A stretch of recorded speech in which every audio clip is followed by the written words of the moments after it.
Kalau Injil Barnabas dituduh itu buatan Muhammad. Pernyataan seorang profesor Kristen yang sangat luar biasa. Artinya ini membuktikan bahwa Injil Barnabas bukan Injil yang ditulis oleh Nabi Muhammad.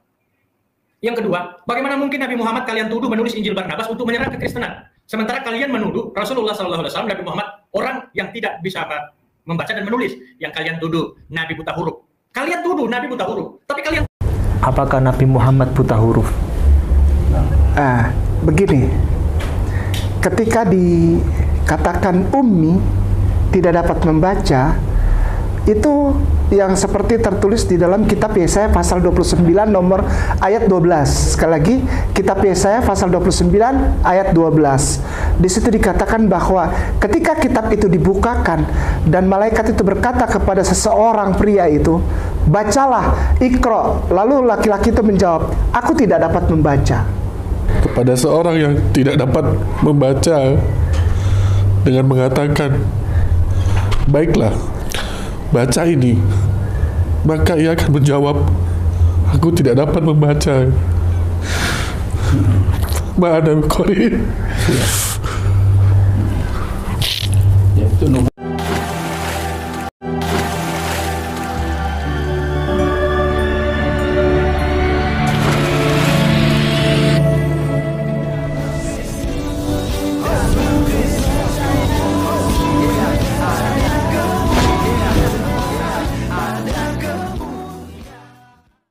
Salam Elechem Bisem Yeshua HaMashiach. Salam damai sejahtera di dalam nama Tuhan Yesus Kristus untuk kita semua. Teman-teman sekalian, kali ini kita akan menanggapi Aristo dan juga Ustadz Ahmad Kainama. Di mana teman-teman sekalian, mereka mengkritisi Pendeta Bambang Nursena. Dan kemudian juga narasi daripada Aristo tadi menuduh orang-orang Kristen bahwa kita selalu mengatakan bahwa yang menulis Injil Barnabas adalah Muhammad. Ya. Jadi teman-teman sekalian, ini adalah narasi yang jahat. Orang Kristen dalam dunia YouTuber, dalam debat, dalam pemekabaran Injil manapun, tidak pernah ada tuduhan bahwa Muhammad yang menulis kitab Injil Barnabas. Tidak pernah ada tuduhan seperti itu, teman-teman sekalian. Di channel kita pun tidak pernah ada tuduhan seperti itu. Nah, teman-teman sekalian, dia katakan kita akan jelek-jelekan itu, kita hina itu, Nabi Muhammad buta huruf itu, nggak bisa baca tulis itu. Padahal mereka sendiri yang ngomong. Itu Ustadz Ipung Atria dan Ustadz Ahmad Kainama sendiri yang menerangkan bahwa Nabi Anda buta huruf, tidak bisa baca tulis. Aristo, bukan orang Kristen yang mengatakan demikian. Tapi kalian sendiri yang mengatakan itu dengan mengacu kepada Yesaya 29 ayat 12. Apabila kitab itu diberikan kepada orang yang tidak bisa membaca, sampai kiai Anda itu ya, atau kiai ustadz kah, atau guru, tuan guru kah itu ya, sampai nangis ketika diberikan gitu ya. Tak ada hubungannya di Alkitab. Ya, tidak tahu malu kalian tuh mengutip-ngutip Alkitab untuk mencocokkan kenabian Nabi Anda. Ya. Jadi seharusnya come on dong ya. Jangan Anda menyalahkan kekristenan. Yang bilang buta huruf adalah ajaran kalian sendiri gitu. Ya, nggak bisa baca tulis. Kalian sendiri yang menuduhkan hal itu. Bukan orang Kristen. Ya. Jadi sekali lagi teman-teman sekalian, Injil Barnabas pun itu ditulis sekitar abad 14 sampai abad ke-16 ya. Ya, jadi itu ya jelas Islam sudah ada dan ada indikasi bahwa yang menulis itu adalah orang yang tidak Kristen ya, karena di situ kan tidak mengakui tentang penyaliban Yesus. Ya, dan yang tidak mengakui penyaliban Yesus itu agama yang muncul di abad ke-6. Ya, katanya sudah diserupakan. Nah, teman-teman sekalian, ini seru sekali. Mari kita dengarkan dari teman kita Pil Pahit yang mempermalukan Aristo dan Kainama ini ya, Bang Kay ya.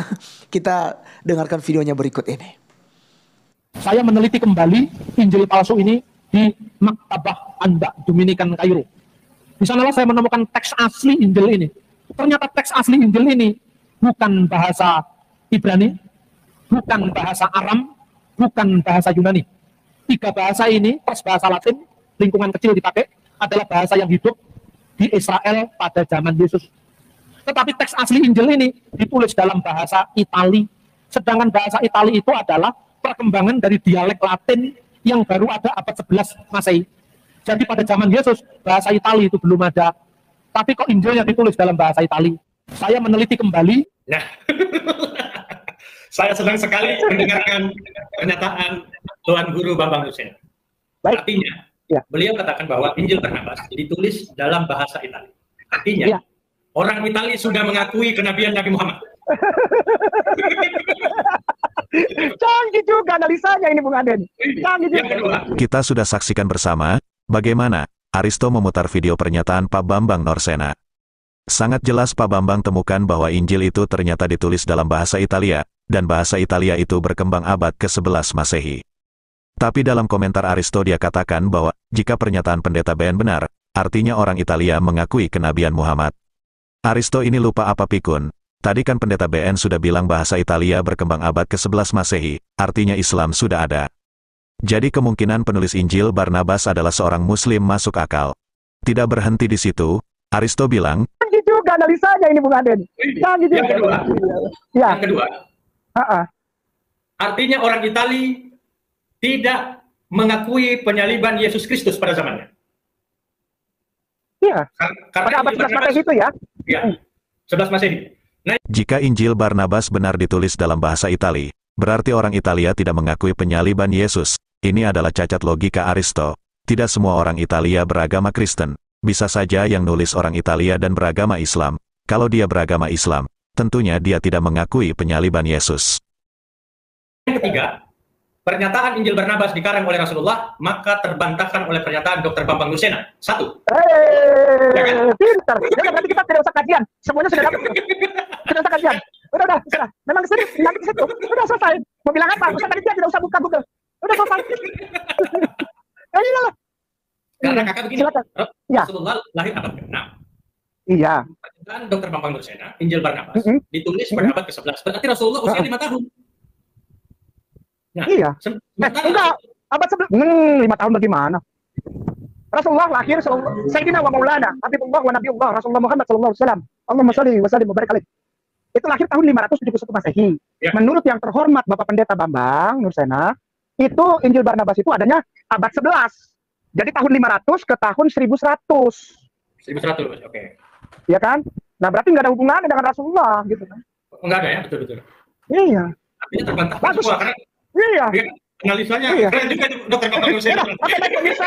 Pada Dalam videonya tadi, Aristo katakan bahwa Injil Barnabas ditulis pada abad ke-11 menurut Pak Bambang. Padahal dalam video Pak Bambang bahasa Itali berkembang abad ke-11. Bukan ditulis pada abad 11, yang benar adalah Injil Barnabas ditulis sekitar abad ke-14 sampai 16. Dalam videonya tadi, Aristo mengatakan orang Kristen menuduh Muhammad yang menulis Injil Barnabas. Dan pada bagian terakhir videonya dia menuduh Pak Bambang katakan Muhammad yang menuliskan Injil Barnabas. Padahal tidak ada tuduhan seperti itu dalam video manapun, yang mengatakan bahwa Muhammad yang menulis Injil Barnabas. Semua orang tahu, kalau Nabi Saudara Aristo tidak bisa baca dan tulis, menurut pengakuan literatur Islam sendiri. Jadi tidak mungkin orang Kristen, apalagi Pak Bambang mengatakan Muhammad yang nulis Injil Barnabas. Apakah Aristo bisa membuktikan tuduhannya pada pendeta Bambang Norsena? Bahwa pendeta Bambang menuduh Muhammad, yang menulis Injil Barnabas. Pada video tadi, sepertinya Aristo udah ketularan Injil palsu Barnabas. Kenapa? Karena dalam videonya tadi, Aristo katakan jarak antara abad ke-11 penulisan Injil Barnabas, dengan kelahiran nabinya cuma beda 5 tahun. Inilah akibatnya sok mengkritik orang sekelas Pak Bambang, akhirnya mempermalukan dirinya sendiri. Masakan jarak antara abad ke-6 dan abad ke-11 hanya 5 tahun. Dari sini kita lihat, Aristo tidak tahu apa yang dia bicarakan, padahal Bangke udah jelaskan bahwa itu salah, masih saja dia ulangi lagi di akhir videonya, dengan mengulangi kesalahan yang sama, seperti pada video berikut. Saya akan menutup perbincangan kita pada malam hari ini sangat menarik. Pertama, tidak benar kalau Injil Barnabas dituduh itu buatan Muhammad. Pernyataan seorang profesor Kristen yang sangat luar biasa, bahwa Injil Barnabas tidak ada hubungannya dengan Islam. Itu loh, itu yang pertama. Yang kedua, kita tidak pernah temukan teks-teks kuno yang katanya Injil Barnabas ditulis dalam bahasa Arab. Bagaimana mungkin yang bukan ditulis dalam bahasa Arab, lalu yang disalahkan Arab? Kan secara logika nggak nyambung. Kalau tadi Bambang Nursena katakan bahwa dia datang ke Mesir, saya sudah datang ke museum yang disebutkan oleh Pak Bambang Nursena. Ya, di sana saya tidak menemukan teks ya, atau mungkin saya yang tidak tahu, mohon maaf ya, karena ya saya tidak fokus untuk datang meneliti mana teks apa enggak. Tetapi saya tidak menemukan teks di sana yang ditulis dalam bahasa Itali. Itu yang pertama. Jadi tidak benar. Andai benar pernyataan Pak Bambang Nursena, artinya ini membuktikan bahwa Injil Barnabas bukan Injil yang ditulis oleh Nabi Muhammad. Yang kedua, bagaimana mungkin Nabi Muhammad kalian tuduh menulis Injil Barnabas untuk menyerang kekristenan? Sementara kalian menuduh Rasulullah SAW, Nabi Muhammad, orang yang tidak bisa membaca dan menulis. Yang kalian tuduh Nabi buta huruf. Kalian tuduh Nabi buta huruf. Tapi kalian tuduh Nabi Muhammad mengarang Injil Barnabas untuk menyerang iman umat Kristen. Logikanya nggak nyambung gitu loh. Masa orang yang kalian tuduh buta huruf bisa menulis satu kitab? Nggak masuk akal tuduhan kalian. Ya, jadi tidak ada satu bukti yang kemudian merujuk bahwa Injil Barnabas ditulis oleh orang Arab atau umat Islam. Karena teks-teks itu ya tidak ada yang ditulis dalam bahasa Arab. Tadi dikatakan, Bambang Nursena katakan ditemukan dalam teks bahasa Itali. Berarti orang Itali mengakui kerasulan Nabi Muhammad. Berarti orang Itali mengakui bahwa Yesus mengatakan akan datang seorang utusan, akan datang seorang penolong di tengah-tengah kalian. Dia adalah Muhammad bin Abdullah. Nah, berarti orang Itali gitu. Kemudian orang Itali menulis, Nabi Adam melihat di atas langit cahaya, asyhadu alla ilaha illallah wa asyhadu anna Muhammadar Rasulullah. Ayo, orang Itali berarti, ya kan? Nah, artinya sama sekali tidak ada hubungannya dengan Islam. Berarti Nabi Muhammad sudah ditulis sejak dulu. Dan sekarang mencari. Artinya tuduhan mereka bahwa Nabi Muhammad menulis Injil Barnabas untuk menyerang umat Kristen tidak punya data. Itu hanya tuduhan-tuduhan yang tuduhan-tuduhan sakit hati. Kalau kalian tuduh bahwa Nabi Muhammad menulis Injil Barnabas, mengarang Injil Barnabas untuk menyerang umat Kristen, buktikan data konkret bahwa ada manuskrip yang tertua yang menulis itu dengan bahasa Arab. Kan nggak ada coy. Injil Barnabas ditulis dalam bahasa Spanyol, bahasa Aramai, bahasa Itali. Berarti orang Itali mengakui kerasulan Nabi Muhammad. Yesus Kristus bukan Tuhan. Nah, nggak nyambung kan? Kalian tuduh Nabi Muhammad buta huruf, nggak tahu membaca dan menulis. Kok dituduh Nabi Muhammad bikin Injil Barnabas? Kan ngaco. Gitu loh. Jadi teman-teman semua, tuduhan orang Kristen, termasuk Bapak Bambang Nursena yang terhormat, pembohong. Dia menuduh Injil Barnabas ditulis oleh Muhammad untuk menyerang umat Kristen. Dia sendiri katakan, dia tidak menemukan, atau dia datang ke Kairo, bahwa dia temukan di sana manuskrip. Ya, itu ditulis dalam bahasa Itali. Mana mungkin bahasa Itali? Sedangkan Nabi Muhammad orang Arab tidak bisa membaca dan tidak bisa menulis. Mana mungkin Nabi Muhammad menulis teks dalam pakai bahasa Itali? Kan nggak masuk akal itu loh. Bodoh, tuduhan bohong itu, penipu itu. Saya katakan itu. Jadi nggak masuk akal tuduhan mereka itu. Nah, jadi teman-teman Kristen, ya, yang mengangkat ini, Nabi Muhammad, saya jengkel tau nggak, sakit hati saya. Jadi sakit hati gitu, sakit hati bukan sakit hati karena Nabi Muhammad enggak nyambung gitu loh. Bambang Nursena bilang, teks yang ditemukan itu ditulis pada abad ke-11. Nabi Muhammad lahir pada abad ke-6, berarti Nabi Muhammad sampai ke abad ke-11 baru usia 5 tahun berarti. 5 tahun, nggak nyambung saya, gitu loh. Jadi semua ditulis. Terus yang kedua, Injil Barnabas, Injil Matius, Injil Lukas, Injil Yohanes, apokrif sesat. Yang tulis itu Profesor Felix. Jadi tuduhan kalian itu tuduhan nggak masuk akal. Sudahlah, berhentilah. Kalau memang kalian nggak bisa bantah kebenaran, dan pendeta Yakub Sulistyo katakan bahwa orang Kristen nggak ada yang pernah menang berdebat melawan generasi Muslim, nggak ada. Memalukan aja. Tuduhan yang nggak punya data dan nggak beralasan dituduhkan ke Islam. Nggak masuk akal itu tuduhan kalian. Masa Muhammad menulis? Udahlah. Jadi capek. Secara logika udah gugur tuduhan kalian. Silahkan kalian kaji Injil Barnabas. Tadi Ustaz Kenamal sudah katakan bahwa kami tidak tergantung pada Injil-Injil itu. Bullshit semua, nggak pakai kami. Kami pakai kitab suci kami, Al-Quran. Nah, kajian pada malam hari ini hanya ingin membuktikan bahwa tuduhan teman-teman Kristen, termasuk Bambang Nursena yang mengatakan bahwa Injil Barnabas adalah Injil yang ditulis oleh Muhammad untuk menyerang umat Kristen. Itu semua tuduhan bullshit, penuh dengan kebohongan. Ya? Jadi, sepertinya Aristo tidak mengerti apa yang dikatakan Bangke sebelumnya. Buktinya dia ngotot bilang, jarak dari kelahiran nabinya ke abad ke-11 cuma 5 tahun. Apakah Aristo bisa tunjukkan bukti pernyataan Pak Bambang Nursena yang mengatakan bahwa yang nulis Injil Barnabas adalah Muhammad? Kalau tidak bisa buktikan, ini merupakan sebuah fitnah Aristo pada pendeta Bambang Nursena. Video berikutnya, kita akan bahas kenapa Aristo ketularan Injil Barnabas. Kita akan sambung part 2. Sepandai-pandai kita menyembunyikan bangkai, satu saat juga bau bangkai itu akan tercium. Halo teman-teman, ini ada fitur. Oke teman-teman sekalian, itulah videonya yang kita sudah dengarkan bersama. Dan kalian bisa menilai sendiri. Silakan berkomentar dengan positif ya. Ingat sekali lagi, orang Kristen tidak pernah menuduh Nabi Muhammad buta huruf. Tapi itu adalah ustadz-ustadz sendiri yang ngomong bahwa Nabi Muhammad itu buta huruf, tidak bisa membaca dan menulis.